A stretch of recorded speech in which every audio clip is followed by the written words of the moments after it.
Well, good morning, everyone.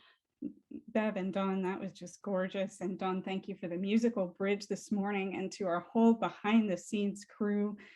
Larry's been doing a fantastic job, and Cindy and Polly and Tracy and everyone. Just want to say a huge thank you as we get going today. And what a wonder it is to be back with all of you. For those of you who don't know me, this is my home congregation, and it feels wonderful to be finishing out the summer here in my home congregation after having bounced around so many different congregations this summer. As we move into this portion of our service, I want to let people know that just off camera is my own little wonder, a Labradoodle. So I will apologize in advance for her passion if you happen to hear her while the sermon portion of the service is going on today. So this morning, we come together. If you've read the blurb, you know we've come together to talk about these little wonders. And the song Bev sang today comes from a movie called Meet the Robinsons, which is just about the best exploration of 7 days of extraordinary grace as I've ever seen. The film centers around a 12-year-old orphan boy named Lewis, who has a passion for science and for inventing things.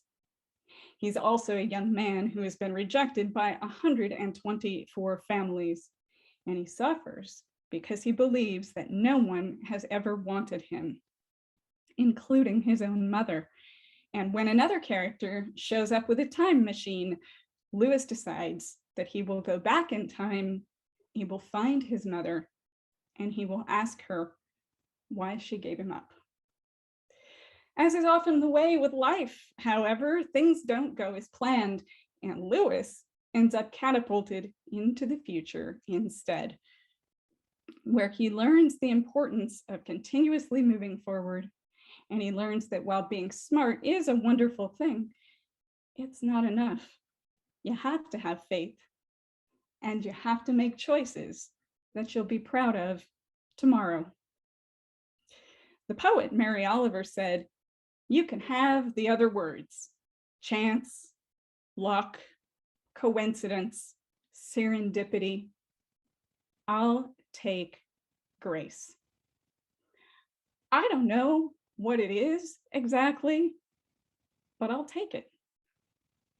And this perhaps is a good place for us to start this morning.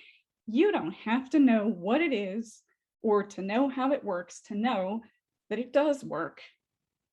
And there are many people who believe that we are given 7 days of extraordinary grace per year.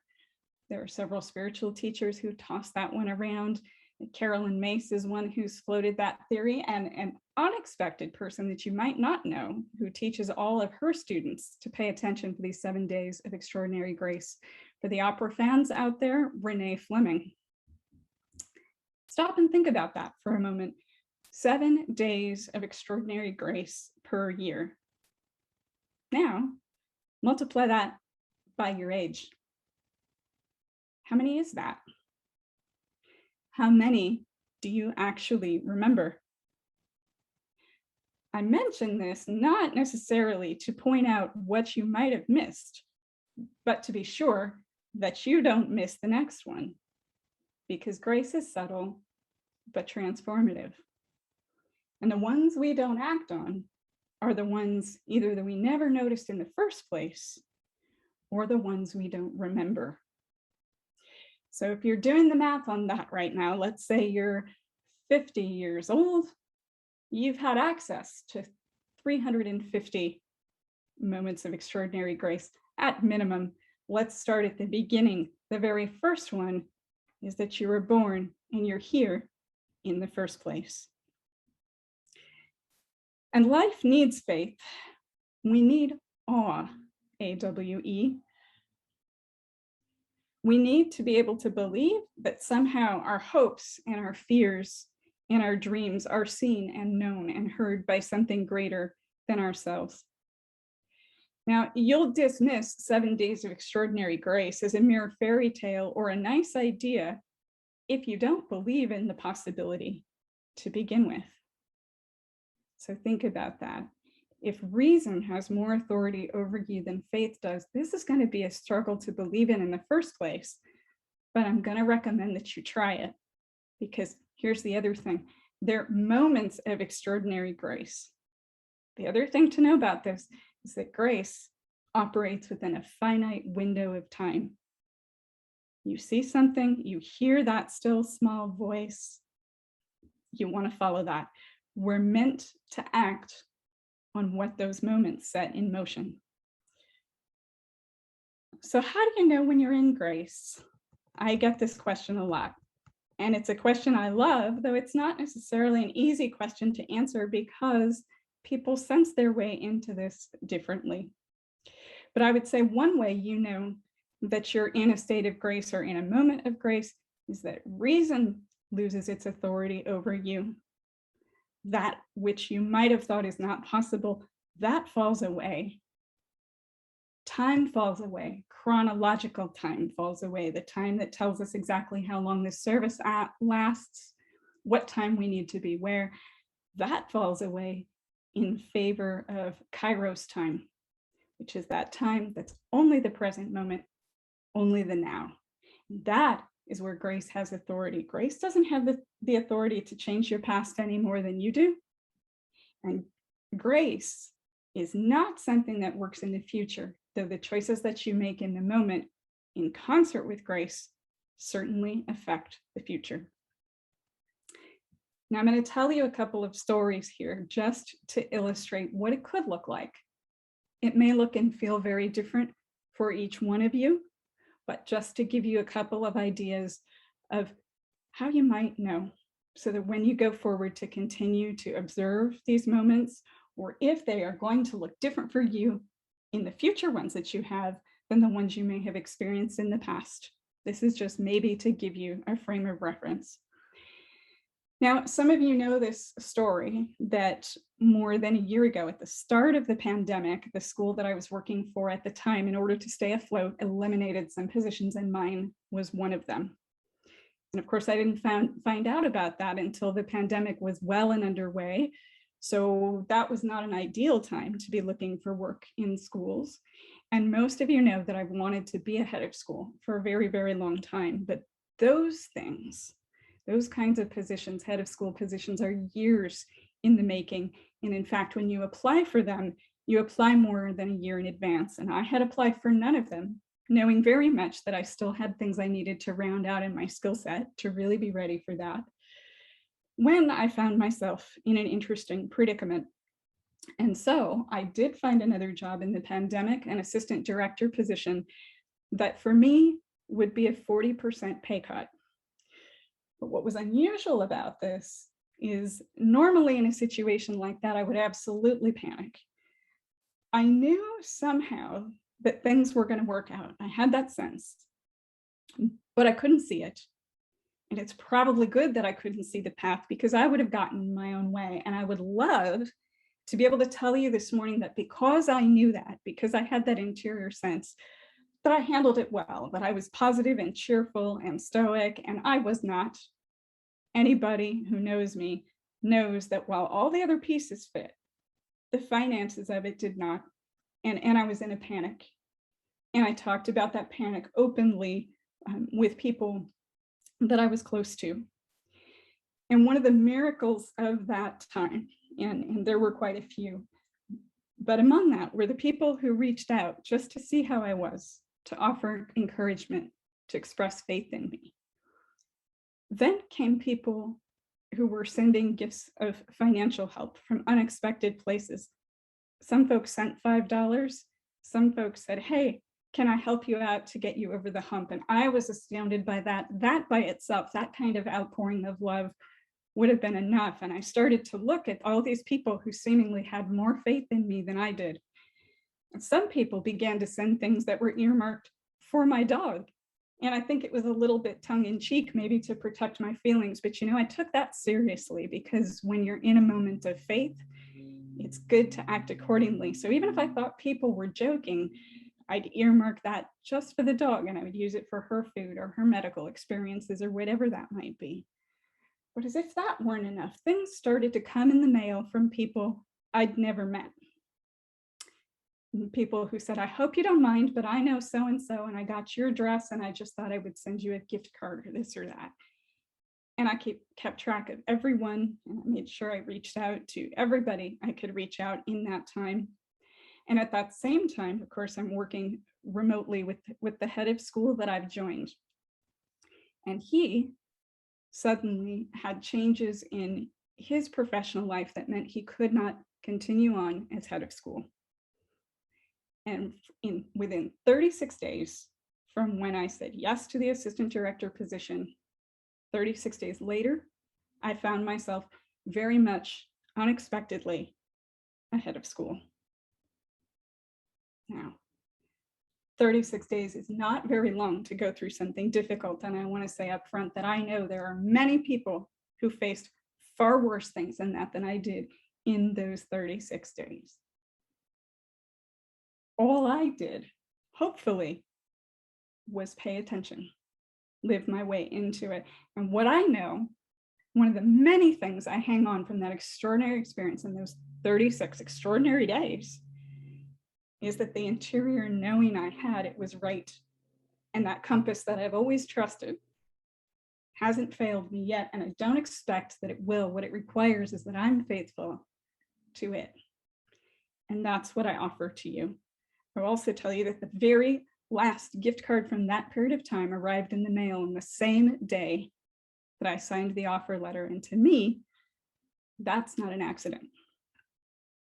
Now, here's the other thing that we should talk about, lest we fall into the trap of thinking that grace is a reward for good behavior. It's not, and it's not earned, but there are certain things that help. And just because you've realized a dream, you get your happy ending, you do, and that's wonderful that we have those, but we're not allowed to stay there. You get a moment to stop and look around and say, oh my gosh, this is what's possible. It all works. I don't understand it, but it all works. And then somehow heaven says, get back out there. And those of you who have been closer into me this year know it has not been a smooth sailing year by any stretch of the imagination, but I absolutely know where I should be.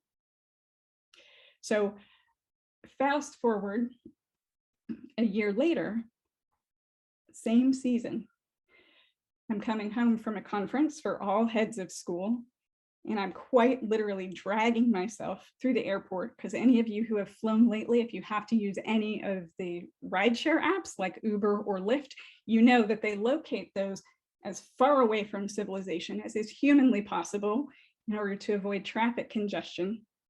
And because of an injury I had a couple of years ago, if I'm carrying any kind of weight, or if I'm traveling a long distance, I have to walk on a walking cast boot. And I, in my infinite lack of wisdom, had packed for this entire trip in 2 over-the-shoulder tote bags. I had not had the good sense to take something that rolled. And so I was quite tired, having hoofed all the way through the Phoenix airport on one side and now blissfully nearly home in the San Francisco airport, marveling at how it seemed to me there was absolutely nobody in the airport. It was emptier than I'd ever seen it. And I was enjoying that and doing what I do, which is don't think about how much it hurts, just keep moving forward. When a young man approached me and he asked me how I was, I said I was fine. I kept walking. He offered to help me with my bags. I said, that's okay, I got it. And he stopped and I stopped and he looked at me and he said, you don't got it, I take. And I looked at him, and I'm embarrassed to say that my first response was fear, that somehow, maybe if I handed my bags to him, would he disappear? And I was in no condition to run after him or to go for any help. But in the second after that, the fear evaporated, and I asked him if he was serious, and he said that he was. And he took my bags and he walked with me. We got all the way up to the point of security, and I wasn't sure that he knew that he'd have to go all the way back to security. I said, you don't want to go any further? And he said, no, I take them, I go. He seemed to understand that. We walked what seemed like forever, and his great mystery was, where is your husband and why isn't he helping you? And I tried to say to him that I have very much the same question. I'd love to know the answer to that as well. And so he, from Egypt, English was not his first language, was trying to understand how a woman travels alone with so much baggage, working full time. And I was trying to understand how he'd had the courage to come to this country alone with absolutely no baggage. And he waited with me all the way out and all the way until the lift car came. And it really was one of those scenes out of a movie when you turn around and you're watching the other person at the rear window of the car. More than likely, I will never see him again, but I can promise you, I will pray for him every night, because there's something about that encounter that sticks with me. And there's something about whatever reset I needed. And we get into this thing where we think we're alone, or we have to do it all, or that somehow in this world we live in 2021, that all strangers are not to be trusted. And we all should use common sense and follow our instincts. But here was something that I didn't even know I needed, that quite literally fell out of the sky. Now, grace just as easily can descend upon you quietly. A quiet revelation, something is illuminated. You see something on your own that's specific to you. Perhaps it's an issue of needing to forgive someone, or you see something in a way that you didn't see it before. That happens too. And if you have those moments, those are equally important. But think about it this way. From my perspective, shame on me if I had allowed that encounter in the airport to just be something I frivolously talked away when somebody asked me how my trip was. Oh, I met this really nice little guy, right? And I did, and that's true. And I have said that, but you follow through, because you know you're in grace when something gets your attention in a way that nothing else could. And it's always good, whatever level of cosmic trauma you're facing, be faithful in it, whatever that means for you. So all of this matters because our lives really are made up of all these little moments. That's what strings together the journey. And you want to be able to put this to work in your life. Now, I in no way want to give us the impression that we're in control of grace. We're not. Or to give the impression, as I said before, that it's a reward for good behavior, because it isn't. And it doesn't care what faith tradition we're from. It doesn't even care that we use the word grace, so substitute another one if that doesn't work for you. So I'll offer you instead one way that I think of it, which is the analogy of a seed. You don't necessarily know how that seed works, but you know that it will turn into a plant or a tree, and it'll do everything it needs to do right on schedule, whether you're involved or not. But that seed is probably going to grow better, flourish greater, and produce more if you put it in fertile soil. And I look at grace the same way. We can't control it, but we can create the conditions in our lives where grace thrives. And here are some of the ways we do it. And if you've heard some of these before, it's because they work in all kinds of circumstances. But we come together on Sunday morning to be reminded of things we already knew, or to hear really clearly for the first time something that might help. So grace, as we talked about a little bit earlier, it's a present time creature. It's a finite period of time. So don't fall into that temptation of, if you've ever said, I know I should do that, and I'm going to get around to it. I'm going to do it later. I know I should call that person. That's potentially one of your 7 extraordinary moments of grace on the phone with you. If you feel that, do your best not to wait. Act on it with that moment. Create a pattern of choices you know are good, that are on the side of right, that are healthy for you, for the people you love, and for the greater world of which you are a part. Make congruent, values-centered choices. Make it a practice to listen to your still small voice. Grace does not operate like an air horn. I wish it did. And there are sometimes when it does, that it really is that loud with us if we really need it, but that is the exception, not the rule. Grace tends to function very subtly and very quietly, and we notice more if we're on the lookout for it and we're on the listen for it.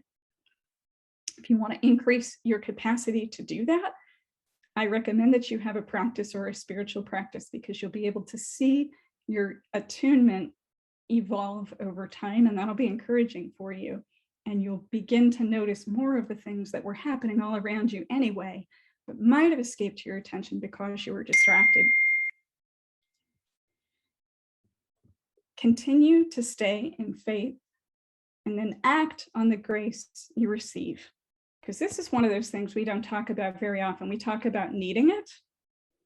We recognize when grace comes, often when things are horrible. And you know what? That's because our defenses are down. We're vulnerable. We're often paying closer attention. We're willing to take more risk. When it arrives, don't leave it there. You get to decide what you do about it. And it doesn't necessarily have to be something big. It can be that you send a thank you note. It can be that you catch yourself before the next time you say something. Or it can be that you choose that you're going to pray for someone for the rest of your life. Do what you can to keep that soil for grace fertile. Notice and live your way into the experience. When it's there, just paying attention to it will be enough. And then act on it. Keep moving forward. The further back you go, the less power grace has to help you out. The best grace can do is help you see differently something that happened in your past, and we'll talk about that in a minute. Think of Lewis from Meet the Robinsons. So much suffering in his heart because his mother gave him away, and somebody at some point pulls him aside and says, listen, how do you know she did that because she didn't want you? Maybe she wanted you more than anything, and she couldn't give you what she needed to be able to give you. She couldn't give you what you needed. It's the grace in that moment can change how we see the past and can set us up to make better choices. But the more you make choices today that you'll be proud of tomorrow, the less you'll need that. So take these moments seriously when they come. Take yourself seriously. For goodness sake, take your spiritual life seriously and invest on it. Act on what's been brought to your attention, no matter how small that might seem in the moment. Recognize that no act of extending kindness to another soul is too small. Even simply recognizing when someone needs a little bit of reassurance is important. And then when you see it, give it to them. You might not even remember that you've done it, but I promise you they will. Now, we talked a little bit about how grace is easiest to see sometimes when we're in the direst of straits. It also shows up when things are going very well and says, hey, you ready for a new opportunity? Would you like to do this? How about this? How about we look at something differently? And sometimes, just as much when things are going well, it can be easy to dismiss that. Oh, it's a nice idea. If it happens, catch yourself, because you might not know it's one of your 7 moments till a couple minutes after it's happened. So catch yourself as soon as you can, especially when you're in the midst of opportunity. And here's the thing. I've talked about how it's a narrow window and how grace moments go by, but here's the other good news. My experience bears out the fact that we live in a benevolent and merciful universe. That's why there's 7. It's not 1 every 10 years. It's not on the schedule of the Olympics. 7 a year.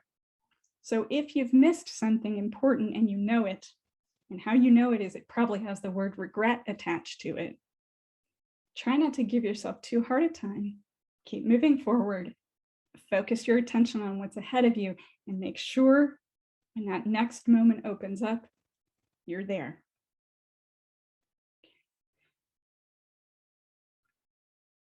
Following grace means healing regret, both our past regrets and its insurance, its inoculation, it's holy vaccination against future regret if you follow your grace. Hold on to the fact that these 7 moments of grace are a gift and they occur in the present with your name on them. Just like at holidays or birthdays, those gifts are labeled for you. These moments of grace are the same way. They're yours, they're meant for you. And they're the ones that will remain in your heart when time and all other things melt away. You'll remember when you acted on it. And cautionary tale, you'll remember when you didn't. My hope for all of us this week is that we keep moving forward in anticipation of these moments of extraordinary grace. I recommend that you expect miracles, expect those moments when, there's one definition of a miracle, when heaven bends the laws of the universe on your behalf, because miracles do happen and they are real. If you need to, start small. If you need the wisdom of yet another movie character, perhaps remembering Ferris Bueller will help. Life moves pretty fast. If you don't stop and look around once in a while, you could miss it. As for Lewis, who we've been talking about this morning, I highly recommend you watch the movie Meet the Robinsons and see what he does with his moments of extraordinary grace and how this changes the quality of his choices once he realizes that he is not and has never been all alone. Work to improve the quality of your choices. Do things that you'll be proud of tomorrow while you pay attention to the sacred in today. Know what it's time to let go of once the hardest part is over. And remember, it's the heart that really matters in the end. Like Mary Oliver, I'll take grace. And like Lewis, we're never all alone either, because so much is going on that we cannot see, at least not with our five senses, and at least not with reason. And just remember, we are always only an instant away from an answered prayer or a realized dream, and you have to hold that. If you're going through something rigorously difficult right now, a health challenge, loss of someone you love, hold that. It didn't come to stay, it came to pass. And you're just an instant away from the next right thing. Hang on. Because it's these small moments when everything changes, it's these little wonders that remain. Blessed be.